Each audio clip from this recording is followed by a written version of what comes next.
Raised beds have become increasingly popular in recent years, especially in small urban gardens where they allow greater flexibility in growing.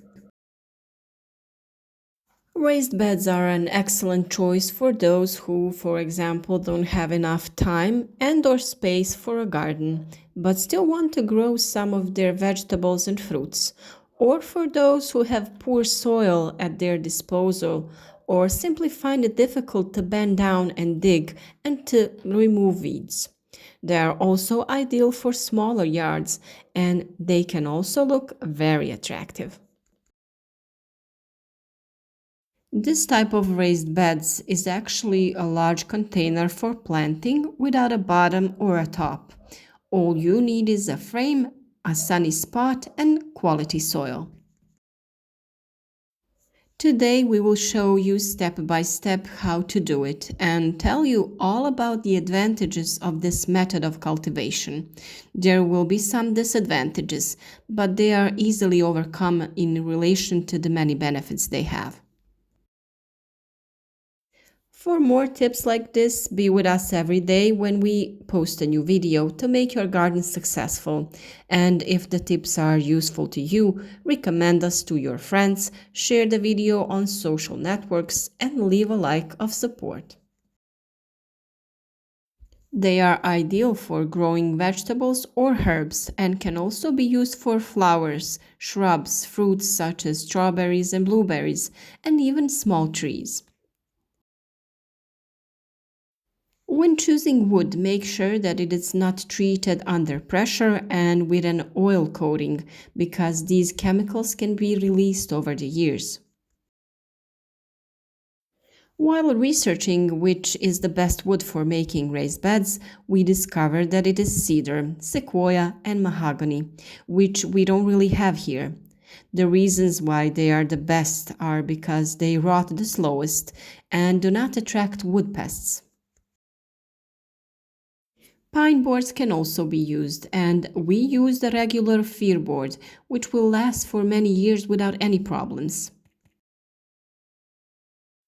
An alternative to wood is concrete blocks or bricks, but keep in mind that concrete will increase the pH value of the soil over time, so you will have to change the soil of the bed or improve its quality. There are also ready-made plastic frames on the market that you just need to assemble in your garden. The first thing you need to determine is the position of the bed. The surface of the soil for your raised bed must be flat, in a sunny place, so that the plants receive from 6 to 8 hours of sunlight per day. In terms of size, the usual height is 1.5 meters and the length is between 2.5 and 3.5 meters. The beds can be as long as you like, but they should only be as wide as you can easily work in them on both sides towards the middle. Also, leave enough space between the raised beds so that you can move freely with wheelbarrows and other garden tools and equipment. The depth of the bed is variable depending on what you want to grow, and the minimum depth is 15 centimeters. Most plants need from 15 to 30 centimeters for their roots, so 30 centimeters deep is ideal. Of course, for those who cannot bend down, the bed can be deeper or higher. Before placing the raised beds, loosen the soil on which it will stand. To make the bed strong, place stakes in each corner, or like us, place a sheet on the outside. If the bed is longer, place one stake in the middle of the longer line. We use the wire to connect the two sides, which will prevent the sides from deforming. Place the wooden boards so that they are a few centimeters in the ground. To attach the boards to the posts or connect them to each other, use screws.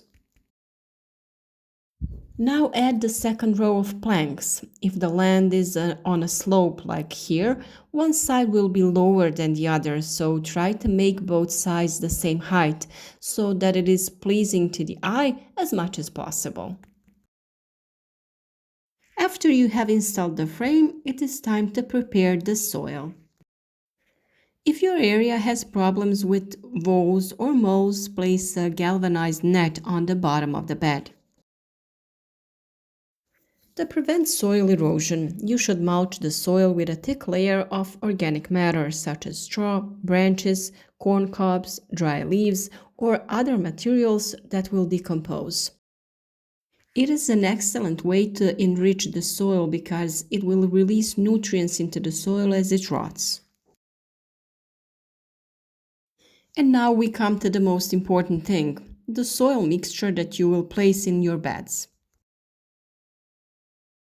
Let it be a mixture of the top layer of the soil which you brought from the garden, from some other land, or similar. Then you add compost and other organic materials such as manure, so that the plants are supplied with nutrients. We brought a lot of dry branches and leaves from the forest, which was the first layer in our raised beds. We put the cornmeal on top of that, and only then did we start adding other ingredients. First, we put manure. On top of that, we put earthworm compost that we produce ourselves. It is created by processing the manure with Californian earthworms and obtaining pure earthworm compost that are ideal for feeding plants. You have a special video about this on our channel. After that, we added a layer of store-bought soil for vegetables, and you can also use the ordinary garden soil that you have available.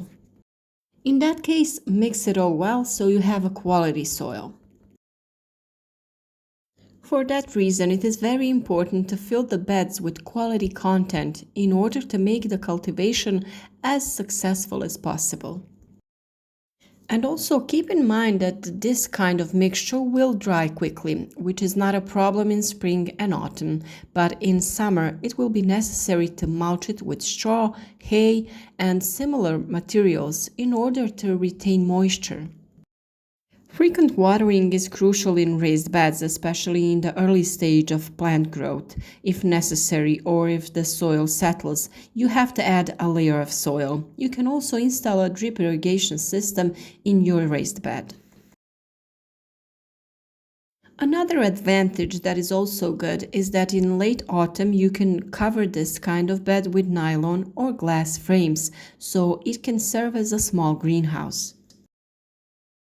As soon as the soil is prepared, it is ready to receive plants and you can immediately start planting vegetables or flowers. Plant vegetables alternately between crops that mature at different times. Fertilize and water your garden regularly as needed. In the time when you don't grow any vegetables, it is recommended to cover the beds with pine needles, straw, compost, or leaves. This helps supply the garden area with nutrients and organic matter for soil conditioning. It also helps retain moisture in the soil and suppress weeds until the new seedlings are replanted. Before each new planting season, turn over and dig up the cover and add fresh soil to the top of the bed. The main advantage of raised beds is that they help protect plants from weeds, pests, and some diseases, which in return ensures high quality yields and garden productivity. Raised beds look great visually and can enable the growing of more food per square meter than in a traditional garden. In addition, they provide better drainage and can hold more water. It is also important to emphasize that they are more practical to use because you don't have to bend down to weed. When growing plants in your raised beds, there are a few things you need to pay attention to.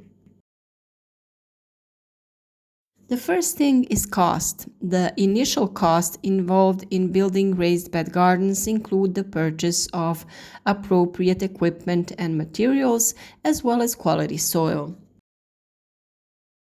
Raised beds dry out faster, especially in sunny locations. Therefore, more frequent watering in dry periods is recommended. Also, setting up irrigation can be more challenging than installing water sprinklers in a regular garden. It is also important to pay attention to number of beds and crop rotation. So when planting vegetables, it is necessary to have more beds in order to be able to respect the crop rotation. Raised beds make the garden more pleasing to the eye, gardening simpler, and the cost of making these beds independently is relatively cheap. They can be bought in garden centers and hardware stores, and you can also check the offers on the internet and order them to your address. Raised beds are a really great way to create a small organic garden, and keeping your plants elevated can make them easier to care for, especially if you have back problems or other physical limitations. Many people are afraid of using raised beds because they think they are too complicated and difficult to assemble. However, that's not true. You can easily and quickly build raised beds with following our instructions. Garden beds can be made of a variety of materials, and your crops will be healthier, giving you the pleasure of watching your flowers and your vegetables flourish in them. We certainly hope you have found these tips useful and that you will try growing plants in this way. Support our work with a like, recommend our channel to your friends or your social networks, and we hope to continue being in your company here on our channel and grow healthy and useful plants together.